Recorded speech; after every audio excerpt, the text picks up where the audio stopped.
politics is culture.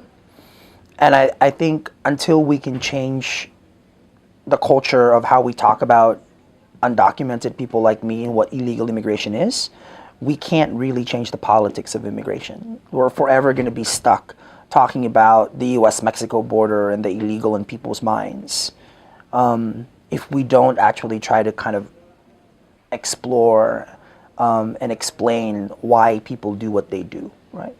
Like that mother that crossed the border didn't cross the border, to commit a crime against America. She crossed the border because she wanted to provide a better future for her kids, which is what this country has been doing since its founding, right? Yeah. So to me, that's the culture. And it's important to change culture before we change politics in terms of who people are who are here who are undocumented, and what we contribute to this country economically, culturally, and demographically. Really interesting about the president is here is a president who's the first minority president, right?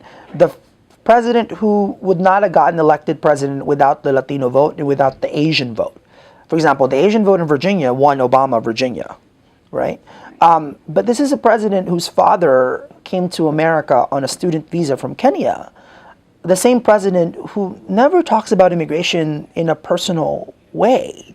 I think that has a lot to do, frankly, with the moment the president got elected. What happened? The birther movement started, right? So if the citizenship of our democratically elected president is being questioned, like, what luck do I have? The president from the very beginning has had to prove that he's not the enemy, that he's not the other in America. And in some ways, I think people like me, the illegal people, have become the other, right? Right. And we're the ones that, we're the ones that that get blamed for people not having jobs or for the economy being as bad as it is. Right. I mean, the DREAM Act is only one slice of a very complicated pie. Of course I'm for the DREAM Act. I'm for anything that alleviates and provides any sort of relief. But the DREAM Act doesn't cover anything, right? Like, what about the parents of those DREAM Act kids? What about the older siblings of those kids? I'm actually, within the community, I'm called like a dream elder. Anybody over the age of like 30 is like the dream elder, right? Like, we were dreamers when the DREAM Act wasn't cool, when nobody knew what the DREAM Act was, right? And when you couldn't Google it or like Facebook it. Now you can. And I just think it's really, really important that we insist on the fullness and the complexity of the issue. That the DREAM Act is, again, just one slice of that pie.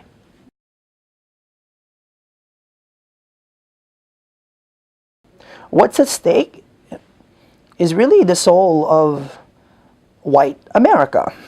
That's what's at stake here, right? I mean, you have a party. Look, I'm neither a Republican nor a Democrat. I can't vote. I pay taxes to this country, but I'm not allowed to vote because I'm undocumented. So I'm not saying this as somebody who's a Democrat or Republican, but I don't know how the Republican Party can think that it can win the White House, or win the state houses, knowing the demographic shift that we're looking at. Nearly 50% of kids under the age of 18 in America are not white. 50%. Most of them are Latinos and Asians, and most of them think of immigration as a very personal issue. Barack Obama cannot give any speeches, right, in which he is not being questioned or, picketed or protested, right, or heckled because of his deportation stance. The Republican Party will forever, in the same way that, African Americans in many ways left the Republican Party to vote Democrat. We're looking at the exact same thing right now. So yeah, this is definitely a big election issue, because it's not about immigration, it's about the changing demographics of our country, right? It's not really just about immigration.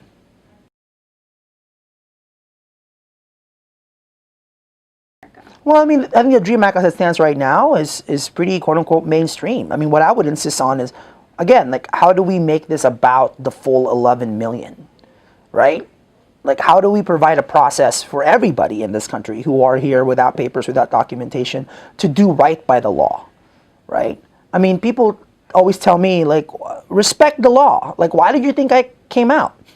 Like, no one was threatening to out me. It's not like somebody was like waiting for me, waiting to like expose me. I mean, I did it to myself because I said, this is enough.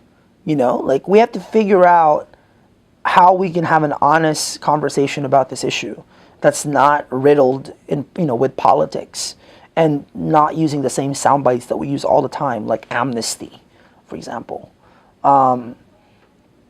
To me, that's the most, one of the most kind of, code words and one of the most dangerous words out there. It implies that, like, oh, look, you've done nothing to earn this. Let's forgive you now. Right. Like, I can talk to you about an America in which I have to earn to be here, that I have to earn to be in America. I don't have the privilege to just being born here and considering myself an American. I have to work for it. In some ways, I actually think undocumented people show Americans what being an American really is about. That it's a fight, that it's a struggle, that it's not something that's just handed to you, right? I think that's a really, really important point that I think we must remind people. Look, again, if we can get the Republicans and the Democrats to agree on the DREAM Act right now, that's great.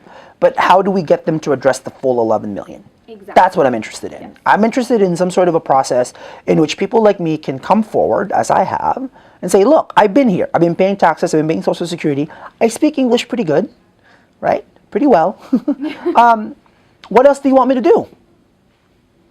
Right? I mean, I testified in front of the Senate Judiciary, a year ago, and that's exactly what I said. Like, what do you want to do with me, and what do you want to do with us?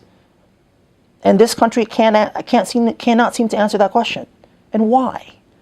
I mean, I feel like sometimes we have become like, Americans are mad. They're upset. They're frustrated. They want an economy to be better. They feel like their America is being taken away from them.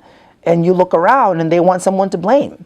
It used to be the blacks, it still is. It used to be the gays, it still is. But it's definitely the illegals now, right? And my question to the American people is, where do you stand on this? Like, your silence is no longer acceptable.